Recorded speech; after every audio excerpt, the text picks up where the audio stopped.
चुनाव जीतने के बाद से नीतीश कुमार जो बड़े बड़े वादे कर रहे हैं, आखिर ये कैसे मान लिया जाए कि वो पूरा कर देंगे। 2022 में एक वादा किया था कि 3 शहर ऐसे हैं जहां पाइप के जरिए गंगा जल घर घर तक पहुंचाया जाएगा, लेकिन जमीनी हकीकत उसकी ये है कि ये ग्राउंड पर बुरे तरीके से फ्लॉप है।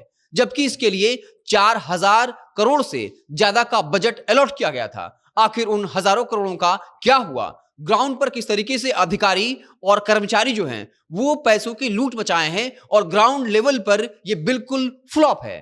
पूरी कहानी क्या है आपको बताएंगे। उससे पहले औपचारिकता के लिए बता दूं कि मेरा नाम है हिमांशु कुमार और आप देख रहे हैं जनता जंक्शन। 2022 में नीतीश कुमार का एक ड्रीम प्रोजेक्ट होता है गंगा जल योजना।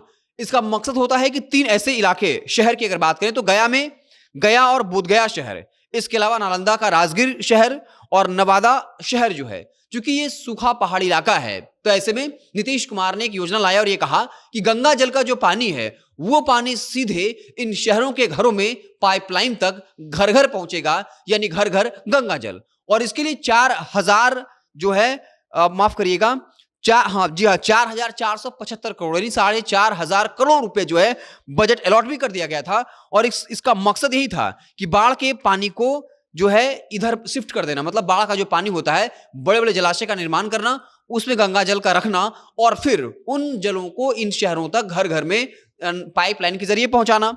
इसके अलावा चूंकि उन शहरों में शिकायत रहती है कि जो नगर निगम पानी देता है वो काफी गंदा होता है और गंदा पानी पीने से लोगों की तबियत खराब होती है, तो नीतीश कुमार के प्रोजेक्ट में था कि इन लोगों को शुद्ध गंगा का जल जो है वो पहुंचाया जाएगा घर घर तक। लेकिन ग्राउंड हकीकत इसकी कुछ और है।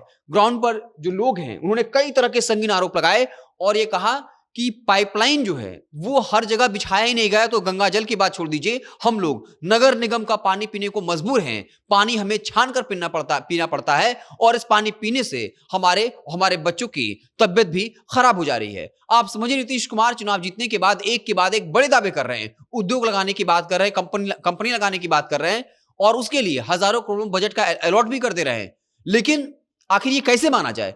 आपने जो 2022 में जो ड्रीम प्रोजेक्ट लाया था और ये कहा कि मात्र छोटी सी बात है, 3 शहर को ही टारगेट किया गया, पूरे बिहार की बात नहीं थी। 3 शहर था जो सूखा इलाका था, जहां पानी के लिए दिक्कतें थी, लोग गंदा पानी पी रहे थे और आपने 4000 करोड़ बजट अलॉट किया और ये कहा कि पाइपलाइन के जरिए घर घर तक गंगा जल पहुंचाया जाएगा। तो 2022 के बाद अब 4 साल गुजरने को हैं, लेकिन इसकी जमीनी हकीकत जो है वो डराने वाली है। ये बताती है कि जो वादा किया जाता है आखिर वो कैसे निभाया जाएगा, जब बजट अलॉट होने के बाद भी ये हालात हैं। और सबसे दिलचस्प बात यह है कि ग्रामीणों ने कहा कि ऐसा नहीं कि हमने शिकायत नहीं की, हमने जिलाधिकारी से शिकायत की, बड़े बड़े अधिकारियों से शिकायत की, लेकिन कोई हमारा सुनने वाला नहीं है। और ग्राउंड रियलिटी ये बताता है कि नीतीश कुमार का ये ड्रीम प्रोजेक्ट जो है वो पूरे तरीके से फ्लॉप है। तो फिर ये कैसे माना जाए? नीतीश कुमार इस वक्त जो वादे कर रहे हैं, भले ही वो बजट अलॉट भी कर दे तो वो ग्राउंड पर सफल कैसे होगा? और इसके लिए एक बड़ा उदाहरण नल जल योजना है। नल जल योजना में हजारों करोड़ फूके जा रहे हैं, लेकिन नल जल की क्या योजना है इससे ना तो आप अनभिज्ञ हैं, ना हम, ना पूरी बिहार की जनता कि नल जल की स्थिति क्या है। कभी कभी दिमाग में सवाल आता है कि क्या ये प्रोजेक्ट इसलिए लाए गए ताकि अधिकारी और नेता मिलकर हजारों करोड़ों की बंदरबाट कर सके, अपना पैकेट भर सके, जनता के टैक्स के पैसे से अपना घर जो है खजाना भर सकें। आपको क्या कुछ लगता है कमेंट बॉक्स में जरूर बताइएगा। फेसबुक पर देख रहे हैं पेज को लाइक कर लीजिए, यूट्यूब को सब्सक्राइब कर लीजिए। बहुत बहुत धन्यवाद।